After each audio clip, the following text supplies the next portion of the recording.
Meu Senhor e meu Deus, creio firmemente que estás aqui, que me vês, que me ouves.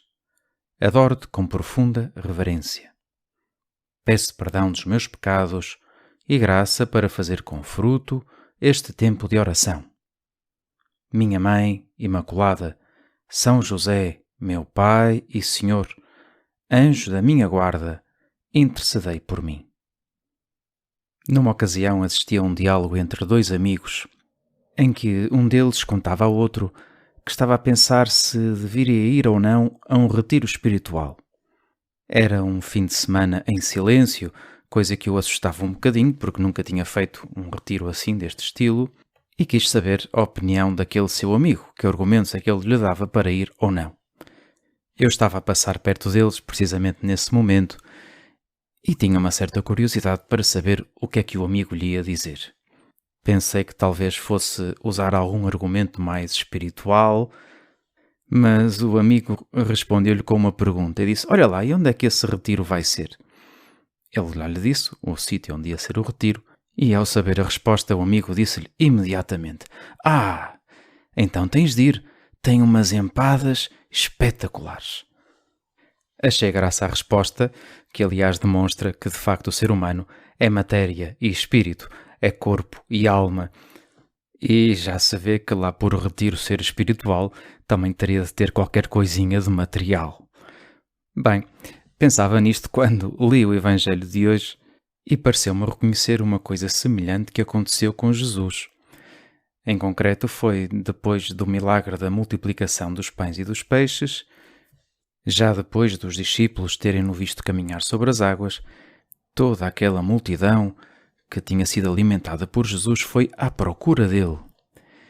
E quando chegou perto de Jesus, ele disse-lhes: em verdade vos digo, vós procurais-me, não porque vistes milagres, mas porque comestes dos pães e ficastes saciados."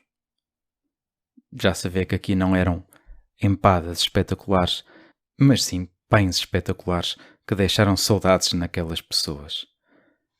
Jesus não se irrita, não fica desanimado, não fica desesperado, não diz: "Vocês só pensam em comida", mas serve-se daquilo para conduzir, para levar aquelas pessoas pelo caminho certo.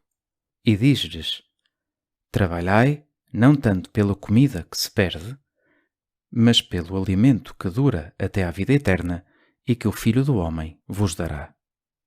E depois continua um diálogo com aquela multidão em que as pessoas até lhe perguntam: que devemos nós fazer para praticar as obras de Deus?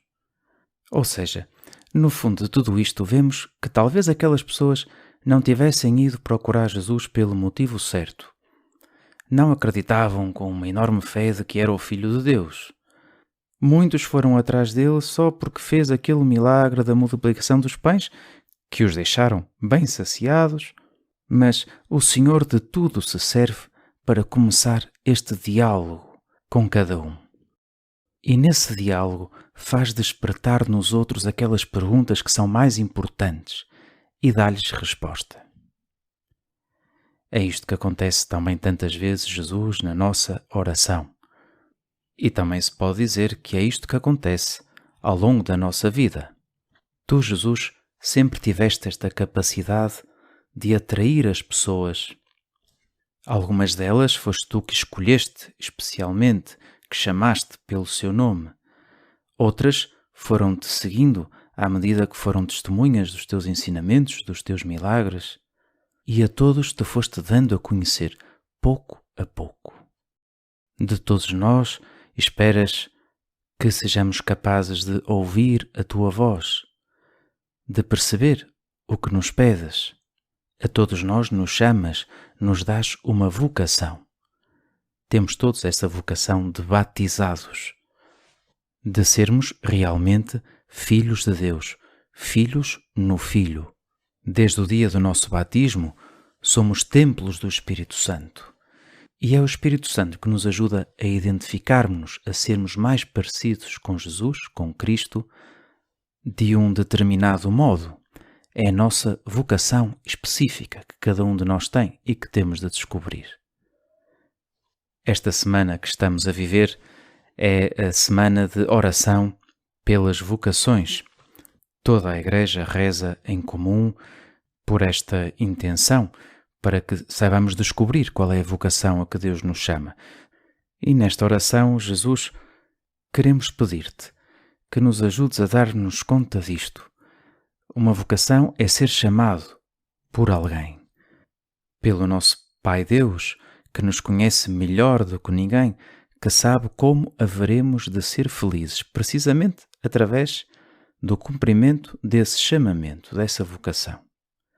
Não se trata apenas de escolher o que nos parece melhor, mas trata-se mais de descobrir aquilo que é melhor, perguntando a quem sabe, que é Deus. Claro que muito se poderia dizer sobre isto e com certeza esta semana meditaremos mais sobre a vocação, mas hoje talvez possamos pegar naquela dica que nos dá o Evangelho. Eu vou atrás de Jesus só por causa dos pães? Quer dizer, eu vou atrás de Jesus apenas porque isso me dá uma certa satisfação, um certo gosto, apenas porque me sinto melhor com isso? Ou estou à procura de descobrir qual o caminho que tenho de seguir para ser feliz, mesmo sabendo que nesse caminho encontrarei dificuldades e às vezes falta de sentimento, às vezes uma certa aridez espiritual.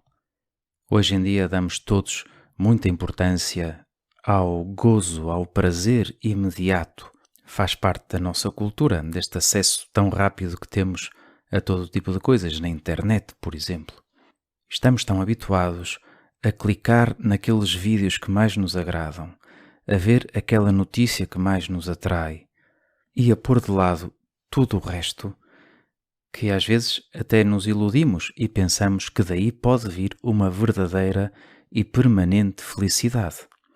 E isso não é bem assim.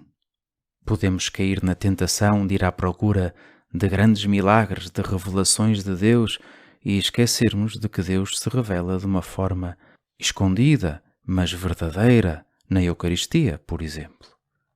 Isto lembra-me aquela história que contam do Papa Sisto V, não sei exatamente o grau de veracidade, mas assim ali, que um dia convidaram o Papa a assistir a um milagre que estava a acontecer numa igreja de Roma. Era uma cruz que estava a sangrar.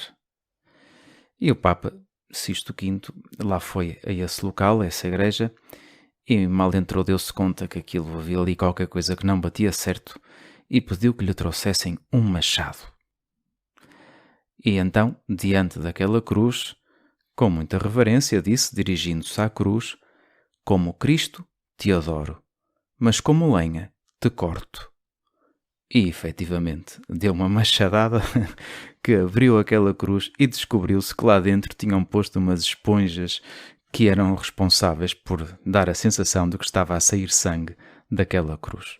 Não vale a pena andar por esta vida só à procura de milagres. Temos de aprender. Jesus, ajuda-me a aprender a descobrir-te no meu dia-a-dia, ao meu lado. Ajuda-me, Jesus, a percorrer contigo aquele caminho que o nosso Pai Deus pensou para mim desde toda a eternidade. A descobrir e a ser fiel à minha vocação. O Papa Francisco escreveu uma mensagem para este Dia Mundial de Oração pelas Vocações, que será o do próximo domingo. Vale a pena irmos meditando sobre essa mensagem e sobre estas 3 palavras-chave que o Papa diz que existe para a vocação de cada um: o sonho, o serviço e a fidelidade. Espírito Santo, quero escutar-te, quero saber qual é o sonho que dá sentido à minha vida. Quero ser capaz de servir e de ser fiel ao plano de Deus para mim.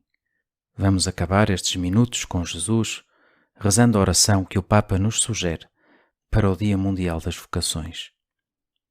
Senhor Jesus, por quem José abraçou sonhos maiores do que os medos, peço-te uma capacidade de sonhar, como a de José e de Maria. Ensina-me a sonhar livremente, confiado apenas nos sonhos do Pai.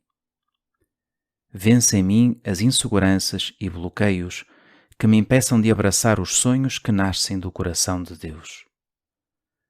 Concede à tua Igreja corações disponíveis para viver um sonho que é maior do que nós. Ensina-me, Senhor Jesus, a fazer meus os sonhos que são teus. São José, homem capaz de sonhar a vocação, rogai por nós. Dou-te graças, meu Deus, pelos bons propósitos, afetos e inspirações que me comunicaste nesta meditação. Peço-te ajuda para os pôr em prática. Minha Mãe Imaculada, São José, meu Pai Senhor, anjo da minha guarda, intercedei por mim.